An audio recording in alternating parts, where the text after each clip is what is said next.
तो वर्तमान में भारत के किस राज्य में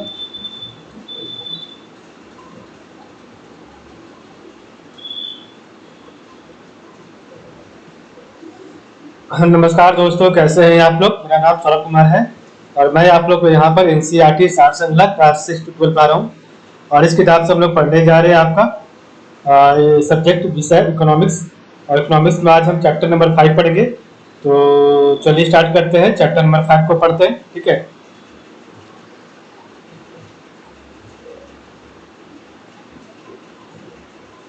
देखिए आपके सामने चैप्टर नंबर 5 आ गया है और चैप्टर नंबर 5 का नाम है मुद्रा एवं बैंकिंग प्रणाली, मनी एंड बैंकिंग है। तो इसी पर पढ़ेंगे। ठीक है, और इस चैप्टर को पूरा कंप्लीट करेंगे। तो सबसे पहले यहाँ पर दिया गया है एक बॉक्स में, तो कोई भी वस्तु जो सभी प्रकार के आर्थिक व्यवहारों जिसमें ऋण अभिसम्मिलित है को पूरा करने में तथा भुगतान के माध्यम के रूप में सामान्यतः स्वीकार की जाती है, उसे मुद्रा या मनी कहते हैं। ठीक है, तो कोई भी वस्तु जो सभी प्रकार के आर्थिक व्यवहारों जिसमें ऋण भी सम्मिलित है को पूरा करने में तथा भुगतान के माध्यम के रूप में सामान्यतः स्वीकार की जाती है, उसे मुद्रा मनी कहते हैं। ठीक है, भारत में सर्वप्रथम कागजी मुद्रा पेपर मनी की शुरुआत किस वर्ष की गई थी। तो भारत में सर्वप्रथम कागजी मुद्रा पेपर मनी की शुरुआत किस वर्ष की गई थी। तो वर्ष 1862 में की गई थी। इस प्रकार की मुद्रा में बाहरी मूल्य फेस वैल्यू के साथ साथ आंतरिक मूल्य इंस्ट्रिंग वैल्यू भी निहित होता है। तो किस प्रकार की मुद्रा में बाहरी मूल्य फेस वैल्यू के साथ साथ आंतरिक मूल्य इंस्ट्रिंग वैल्यू में निहित होता है, तो आपका धातु मुद्रा होता है। ठीक है, विदेशी मुद्रा जिसमें त्वरित प्रवास की प्रवृत्ति क्विक माइग्रेशन ट्रेंड होती है क्या कहलाती है। तो विदेशी मुद्रा जिसमें त्वरित प्रवास की प्रवृत्ति क्विक माइग्रेशन ट्रेंड होती है वो क्या कहलाती है। तो गर्भ मुद्रा हॉट मनी कहलाती है। ठीक है, स्मार्ट मनी क्या प्लास्टिक मनी है। तो स्मार्ट मनी प्लास्टिक मनी शब्द का प्रयोग किसके लिए किया जाता है। तो क्रेडिट डेबिट कार्ड के लिए किया जाता है। ठीक है, तो स्मार्ट मनी क्या plastic money smart money plastic money शब्द का प्रयोग किसके लिए किया जाता है। तो क्रेडिट डेबिट कार्ड के लिए किया जाता है। बिटकॉइन क्रिप्टो करेंसी का प्रचलन किसने किया था। तो बिटकॉइन क्रिप्टो करेंसी का प्रचलन सातोशी नाकामोतो ने किया था। भारतीय रुपया वर्ष 1957 तक 16 आनों में विभाजित था और इसके पश्चात दार्शनिक मुद्रा प्रणाली डेसिमल करेंसी सिस्टम अपनाई गई और 1 रुपये को 100 समान पैसों में बांटा गया। आरबीआई द्वारा जारी नोटों में कुल 17 भाषाओं का प्रयोग होता है। तो भारतीय रुपया वर्ष 1957 तक 16 आनों में विभाजित था। इसके बाद पश्चात दार्शनिक मुद्रा प्रणाली डेसिमल करेंसी सिस्टम अपनाई गई और 1 रुपया को 100 समान पैसों में बांटा गया। आरबीआई द्वारा जारी नोटों में कुल 17 भाषाओं का प्रयोग होता है। ठीक है, नेक्स्ट आपका है वह मुद्रा जिसका वास्तविक एवं अंकित मूल्य बराबर हो उसे क्या कहते हैं। तो वह मुद्रा जिसका वास्तविक एवं अंकित मूल्य बराबर हो उसे क्या कहते हैं। उसे प्रमाणिक मुद्रा स्टैंडर्ड मनी कहते हैं। विशेष आहरण अधिकार स्पेशल ड्राइंग राइट्स एसडीआर उदाहरण है। तो कृत्रिम मुद्रा आर्टिफिशियल मनी का उदाहरण है। ठीक है, तो विशेष आहरण अधिकार स्पेशल ड्राइंग राइट्स एसडीआर उदाहरण है। तो कृत्रिम मुद्रा आर्टिफिशियल मनी का उदाहरण है। किस प्रकार की मुद्रा का दुर्लभ मुद्रा हार्ड करेंसी से तात्पर्य है। तो किस प्रकार की मुद्रा का दुर्लभ मुद्रा हार्ड करेंसी से तात्पर्य है। तो जिस मुद्रा की विश्व बाजार में आपूर्ति की अपेक्षा मांग अधिक हो। तो जिस मुद्रा की विश्व बाजार में आपूर्ति की अपेक्षा मांग अधिक हो। ठीक है, जितना सप्लाई हो रहा है उससे अधिक अगर डिमांड है तो उसे कहते हैं हार्ड करेंसी। ठीक है, अब हम यहाँ देखेंगे मुद्रा पूर्ति की माप। तो हाउ टू मेजरमेंट कैसे करते हैं मनी सप्लाई का। तो मेजरमेंट ऑफ मनी सप्लाई कैसे क्या होता है। तो यहाँ पर दिया गया M1 मतलब क्या होता है लोगों के पास कितना पैसा है और सिक्के हैं। ठीक है, दूसरा आपका है प्लस बैंकों के पास नगद जमा। तो बैंकों के पास कितना पैसा जमा है। और तीसरा आपका रिजर्व बैंक के पास अन्य जमा है संकीर्ण मुद्रा। तो रिजर्व बैंक के पास क्या कौन कौन सी मुद्रा जमा है उसे M1 मनी 1 कहते हैं। ठीक है, M1 कहते हैं उसे। ठीक है, तो M1 बराबर क्या होता है लोगों के पास मुद्रा व सिक्के, बैंकों के पास नगद जमा और रिजर्व बैंक के पास अन्य जमा है। M2 क्या होता है। तो M2 आपका होता है M1 प्लस डाकघरों में मांग जमा। ठीक है, तो M2 है आपका डाकघरों में मांग जमा, ठीक है। और M2 बराबर M1, तो M1 जितना भी आपका चीज हुआ M1 में आया, लोगों के पास मुद्रा व सिक्के, बैंकों के पास नकद जमा व रिजर्व बैंक के पास अन्य जमाएं और प्लस डाकघरों में मांग जमा, ठीक है। M3 क्या है आपका, तो M3 बराबर होता है M1 प्लस बैंकों के पास सावधि जमाएं तथा अथवा समय जमाएं, ठीक है। तो आपका जो फिक्स डिपॉजिट होता है और जो कुछ समय के लिए जो जमाएं होती है, ठीक है ना, उसे M3 में रखा जाता है। तो M3 बराबर होता है M1 प्लस बैंकों के पास सावधि जमाएं तथा समय जमाएं, ठीक है। M4 क्या होता है, तो M4 होता है आपका M3 प्लस डाकघरों में कुल जमा, तो मांग एवं सावधि जमा, ठीक है। तो M4 बराबर होता है M3 प्लस डाकघरों में कुल जमा, मांग एवं सावधि जमा। तो M3 क्या होगा, M3 होगा M1 प्लस बैंकों के पास सावधि जमाएं अथवा समय जमाएं, ठीक है। और तरलता की दृष्टि से क्रम क्या होगा, तो M1 ग्रेटर दैन बड़ा है आपका M2 से, M2 बड़ा है M3 से और M3 बड़ा है M4 से, ठीक है।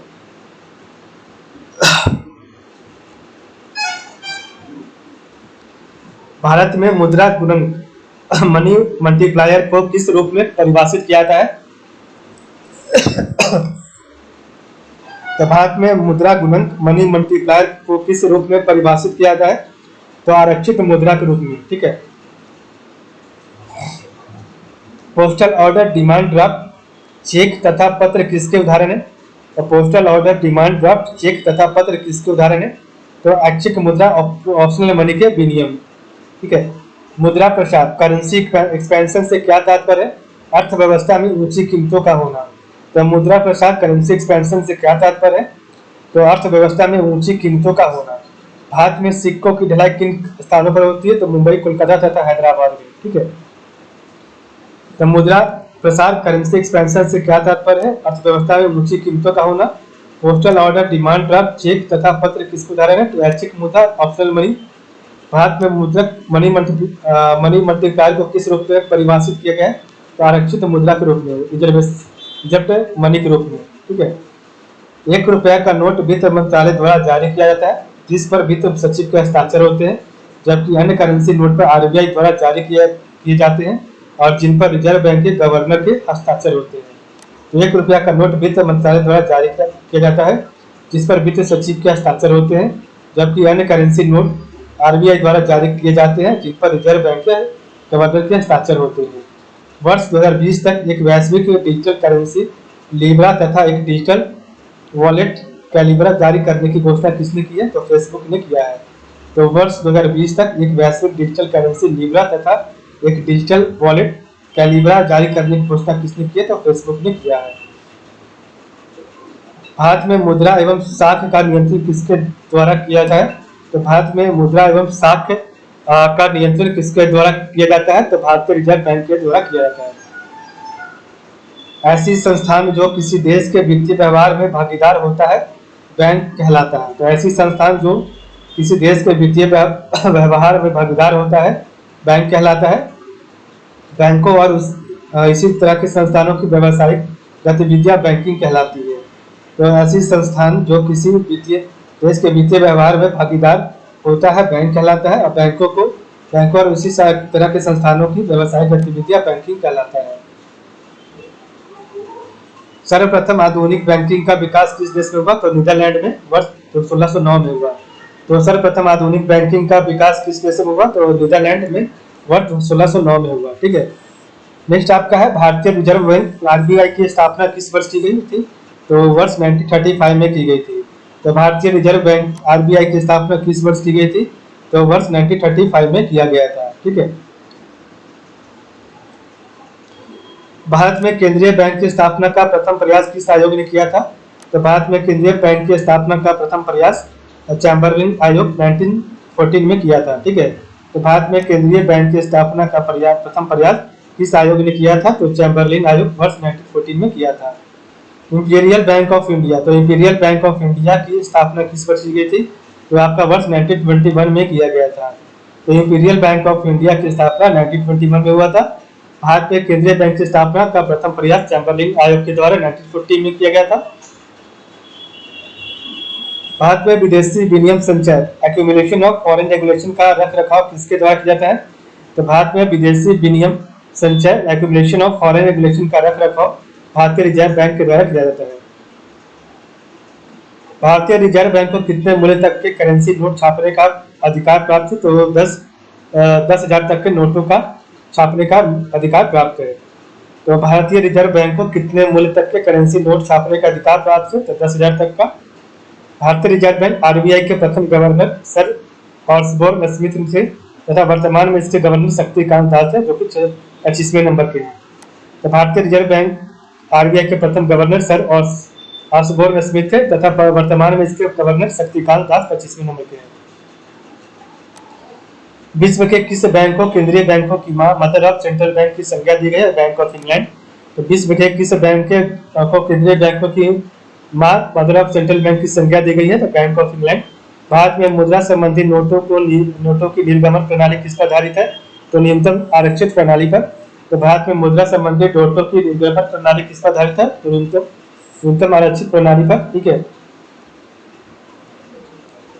न्यूनतम आरक्षित पद्धति मिनिमम रिजर्व सिस्टम के अंतर्गत एक वित्तीय वर्ष में नए नोट निर्गमित करने की प्रक्रिया में भारतीय रिजर्व बैंक 200 करोड़ रुपए का एक संरक्षित कोष रखेगी, जिसमें 115 करोड़ मूल्य का एक सोना गोल्ड तथा 85 करोड़ रुपए अंतर्राष्ट्रीय मुद्रा इंटरनेशनल करेंसी होगी। तो न्यूनतम आरक्षित पद्धति मिनिमम रिजर्व सिस्टम के अंतर्गत एक वित्तीय वर्ष में एक नए नोट निर्गमित करने की प्रक्रिया में भारतीय रिजर्व बैंक 200 करोड़ का एक संरक्षित कोष रखेगी, जिसमें 115 करोड़ मूल्य का एक सोना गोल्ड तथा 85 करोड़ की अंतर्राष्ट्रीय मुद्रा इंटरनेशनल करेंसी होगी। भारत में ट्रेजरी बिल किसके द्वारा बेचा जाता है? तो भारतीय रिजर्व बैंक के द्वारा बेचा जाता है। तो भारत में ट्रेजरी बिल किसके द्वारा बेचा जाता है? तो भारतीय रिजर्व बैंक के द्वारा बेचा जाता है। भारत में सिक्के जारी करने तथा नियंत्रित करने का कार्य कौन करता है? तो भारत में सिक्के जारी करने तथा नियंत्रित करने का कार्य रिजर्व बैंक ऑफ इंडिया करती है। प्रथम क्षेत्रीय ग्रामीण bank first regional rural bank की स्थापना किस वर्ष की गई थी? तो वर्ष 1975 में की गई थी। भारत का प्रथम निजी बैंक प्राइवेट बैंक कौन सा था? तो इलाहाबाद बैंक था। वाणिज्य पत्र कॉमर्शियल पेपर किसके लिए साख का स्रोत है? तो निगम कॉर्पोरेशन उद्योग के लिए, तो कॉर्पोरेशन इंडस्ट्री के लिए है। तो भारत का प्रथम निजी प्राइवेट बैंक इलाहाबाद बैंक।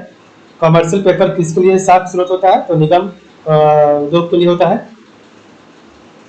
इंद्रधनुष योजना का संबंध किससे है? तो बैंकों की वित्तीय सुधार से है। तो इंद्रधनुष योजना आपका बैंकों की वित्तीय सुधार से है। वर्ष 2011 में सूक्ष्म वित्त संस्थाएं माइक्रो फाइनेंस इंस्टीट्यूट किस समिति की अनुशंसा पर स्थापित की गई थी? तो वर्ष 2011 में सूक्ष्म वित्त संस्थाएं माइक्रो फाइनेंस इंस्टीट्यूट किस समिति की अनुशंसा पर स्थापित की गई थी? तो YH मालेगाम समिति के अनुशंसा पर। भारतीय रिजर्व बैंक के लेखा वर्ष अकाउंटिंग ईयर की अवधि है।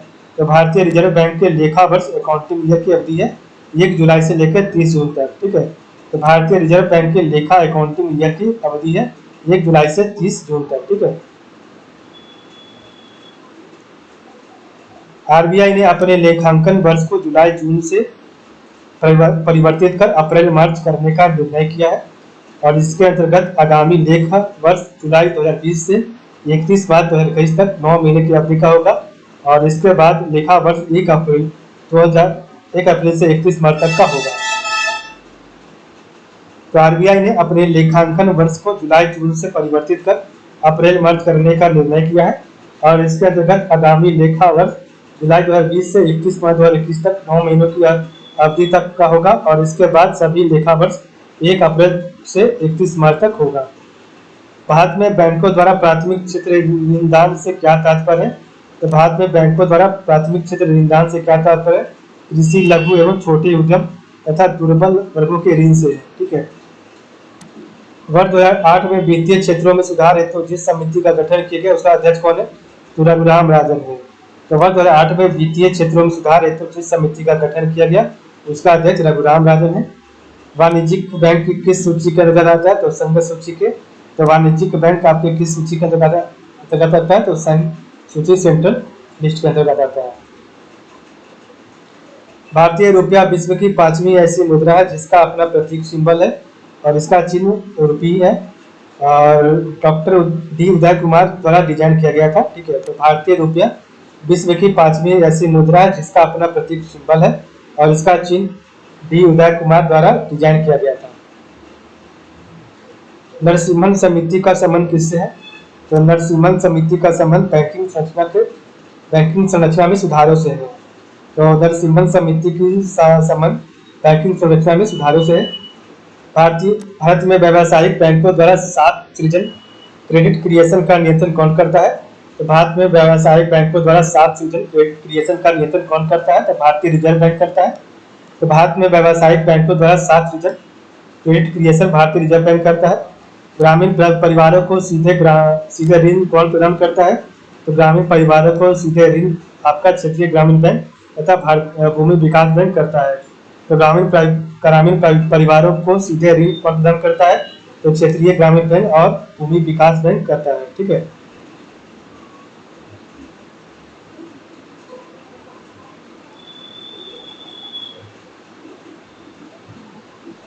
किसान क्रेडिट कार्ड केसीसी किससे संबंधित है? तो आपका उपयोग एवं निवेश साख से है किसान क्रेडिट कार्ड।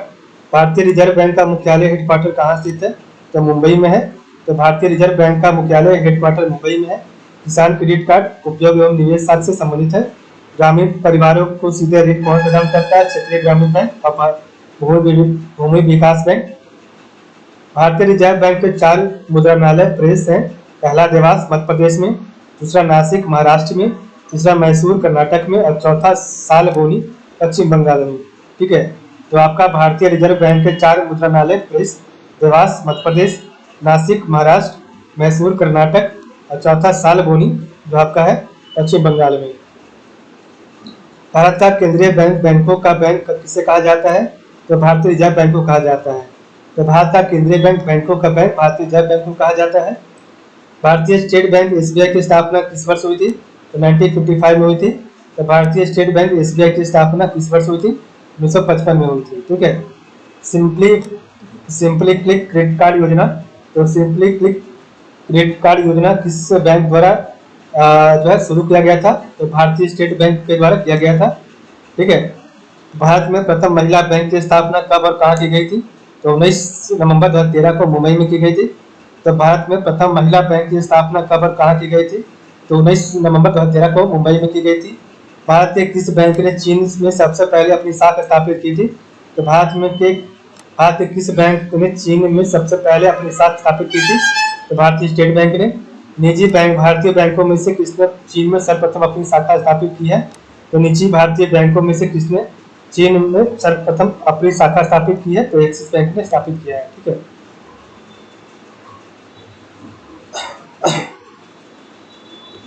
सर्वाधिक क्षेत्र के 12 बैंक कौन से हैं? तो भारतीय स्टेट बैंक है, बैंक ऑफ इंडिया है, bank of Baroda, bank of Maharashtra, union bank of India, UCO bank, Punjab national bank, Indian bank, central bank, Punjab and Sindh bank, Indian bank और आपका केनरा बैंक। तो ये आपका टोटल जो है गवर्नमेंट सेक्टर बैंक है। ठीक है, सबसे पहला आपका एसबीआई है, bank of India, bank of Baroda और बैंक ऑफ महाराष्ट्र। ठीक है, तो bank of BOI, bank of India, bank of Baroda BOB और बैंक ऑफ महाराष्ट्र बीओएम। ठीक है, तो ये आपका 3 है। यू से आपका हो गया यूनियन बैंक ऑफ इंडिया। ठीक है, और यूको बैंक और पी से होगा पंजाब नेशनल बैंक और पंजाब एंड सिंध बैंक। सी से आपका हो गया कैनरा बैंक और सेंट्रल बैंक हो गया। ये आई से आपका हो गया इंडियन बैंक और आपका इंडियन ओवरसीज बैंक। ठीक है, तो ये होगा आपका भारतीय state bank, bank of India, bank of Baroda, bank of Maharashtra, union bank of India, UCO bank, Punjab and national bank, Punjab and Sindh bank, Indian overseas bank, Indian bank, central bank of India और Canara bank. ठीक है, इस प्रकार हमारा हो गया टोटल सर्वाधिक क्षेत्र के 12 बैंक। तो विश्व का प्रथम केंद्रीय बैंक स्वेरिजेस रिक्स बैंक है जिसकी स्थापना 1668 में स्वीडन में हुई थी। तो विश्व का प्रथम केंद्रीय बैंक स्वेरिजेस रिक्स बैंक है जिसकी स्थापना 1668 में स्वीडन में हुई थी। ठीक है,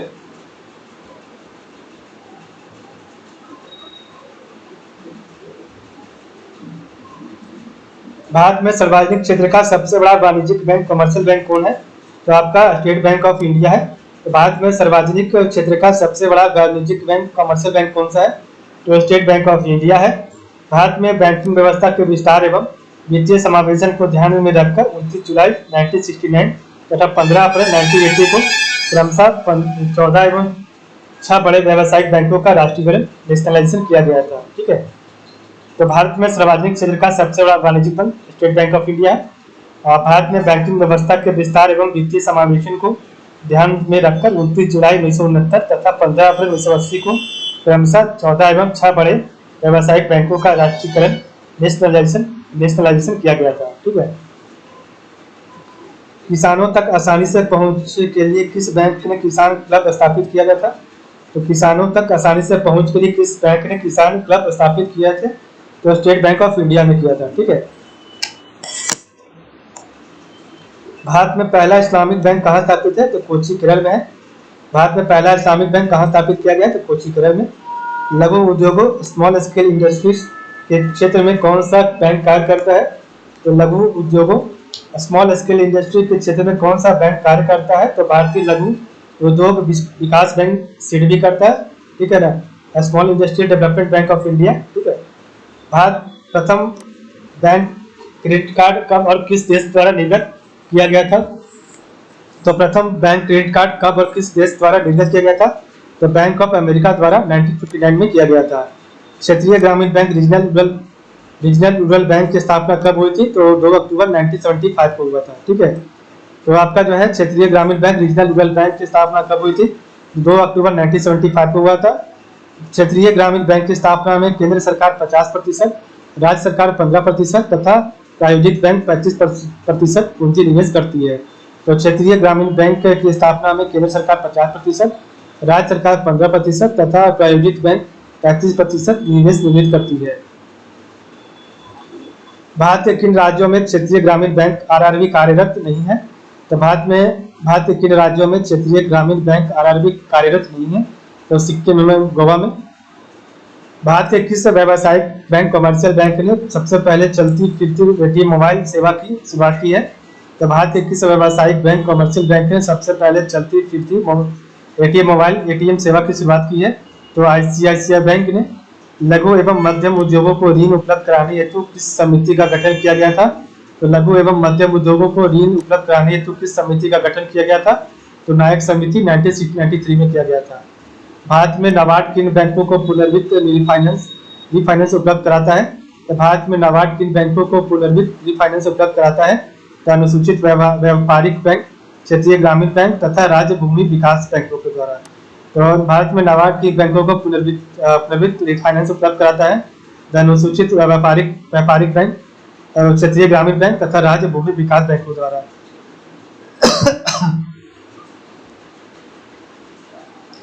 नाबार्ड का मुख्यालय कहाँ है? तो मुंबई में है। बैंकों की पूंजी पर्याप्त कैपिटल एडिक्वेसी के मापन के लिए किस अंतर्राष्ट्रीय मानक इंटरनेशनल स्टैंडर्ड का प्रयोग किया जाता है? तो बैंकों की पूंजी पर्याप्त कैपिटल एडिक्वेसी के मापन के लिए किस अंतर्राष्ट्रीय मानक इंटरनेशनल स्टैंडर्ड का प्रयोग किया जाता है? तो बेसल नॉर्म्स का। ठीक है, वर्ष 1996 में स्थापित ग्रामीण अब स्थापना विकास कोष रूरल इंफ्रास्ट्रक्चर डेवलपमेंट फंड का लेखा जोखा कौन रखता है? तो वर्ष 1996 में स्थापित ग्रामीण अब स्थापना विकास कोष रूरल इंफ्रास्ट्रक्चर डेवलपमेंट फंड का लेखा जोखा कौन रखता है? तो राष्ट्रीय कृषि एवं ग्रामीण विकास बैंक रखता है। स्वाभिमान कार्यक्रम का प्रमुख उद्देश्य क्या है? तो ग्रामीण निर्धनों के घरों तथा बैंकों को पहुंचाना। तो स्वाभिमान कार्यक्रम का प्रमुख उद्देश्य क्या है? तो ग्रामीण निर्धनों के घरों तक बैंकों को पहुंचाना। किस समिति के अनुशंसा पर भारत में जोखिम परिसंपत्तियों की 9% न्यूनतम पूंजी पर्याप्त मिनिमम कैपिटल एडिक्वेसी का प्रावधान किया गया है? तो नरसिम्हन समिति द्वारा। तो किस समिति की अनुशंसा पर भारत में जोखिम परिसंपत्तियों के 9% न्यूनतम पूंजी पर्याप्त मिनिमम कैपिटल एडिक्वेसी का प्रावधान किया गया है? तो नरसिम्हन समिति द्वारा। सहकारी साख समितियों कोऑपरेटिव क्रेडिट सोसाइटीज का ढांचा कैसा है? तो सहकारी साख समितियों कोऑपरेटिव क्रेडिट सोसाइटीज का ढांचा कैसा है? तो त्रिस्तरीय है।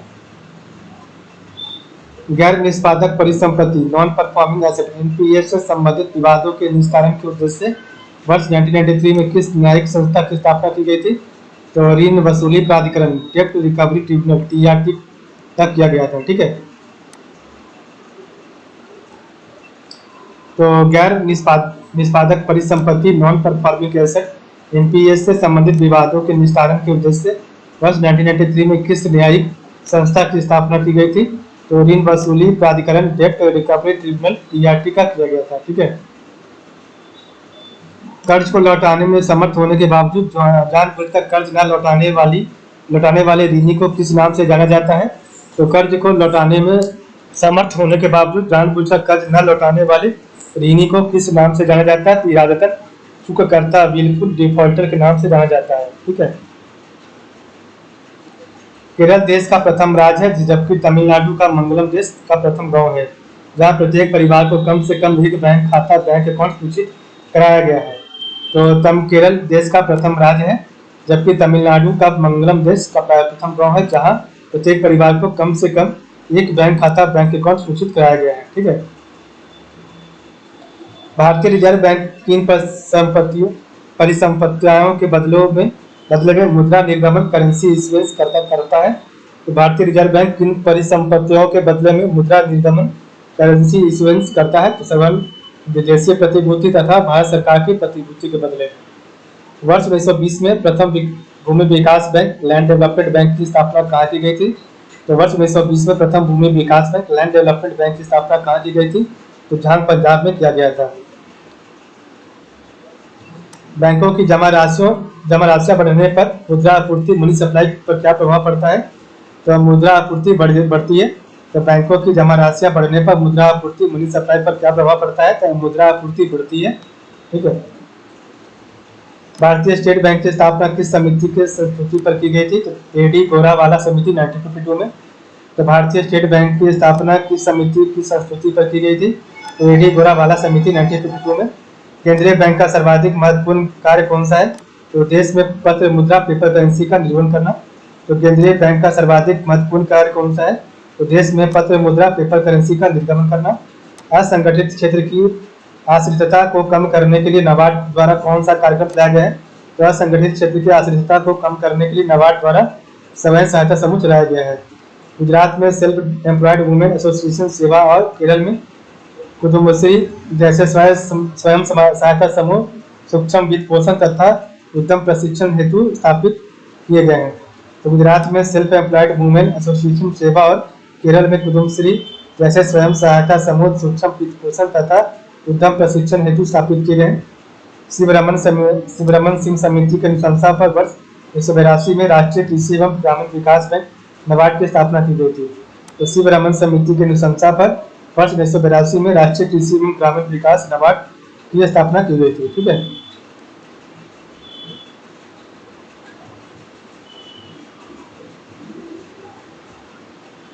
इस प्रकार हमारा चैप्टर नंबर 5 कंप्लीट हो गया है। तो आज के लिए बस इतना ही। कल हम पढ़ेंगे आपका चैप्टर नंबर 6 मुद्रास्फीति एवं मौद्रिक नीति। आज के लिए बस इतना ही। आप लोगों का बहुत बहुत धन्यवाद।